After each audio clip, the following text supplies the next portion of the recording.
మిగిలిన డీటెయిల్స్ చూద్దాం. బీఆర్ఎస్ ప్రభుత్వ హయాంలో భూముల కబ్జాకు పాల్పడ్డారంటూ కేసు నమోదైన కల్వకుంట్ల కన్నారావుకు తెలంగాణ హైకోర్టు షాక్ ఇచ్చింది. తనపై నమోదైన కేసులు కొట్టివేయాలంటూ కన్నారావు హైకోర్టులో క్వాష్ పిటిషన్ వేశారు. ఆదిబట్ల పిఎస్ లో నమోదైన కేసును కొట్టివేయాలంటూ అత్యున్నత న్యాయస్థానాన్ని కోరారు. క్వాష్ పిటిషన్ పై విచారించిన ధర్మాసనం కొట్టివేస్తూ నిర్ణయం తీసుకుంది.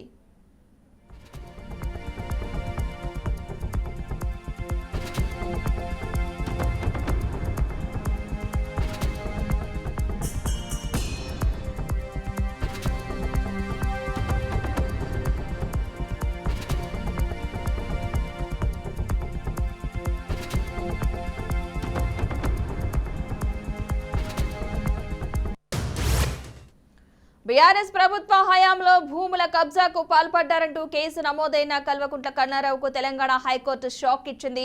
తనపై నమోదైన కేసులు కొట్టివేయాలంటూ కన్నారావు హైకోర్టులో క్వాష్ పిటిషన్ వేశారు. ఆదిబట్ల పిఎస్ లో నమోదైన కేసును కొట్టివేయాలని అత్యున్నత న్యాయస్థానాన్ని కోరారు. క్వాష్ పిటిషన్ పై విచారించిన ధర్మాసనం కొట్టివేస్తూ నిర్ణయం తీసుకుంది.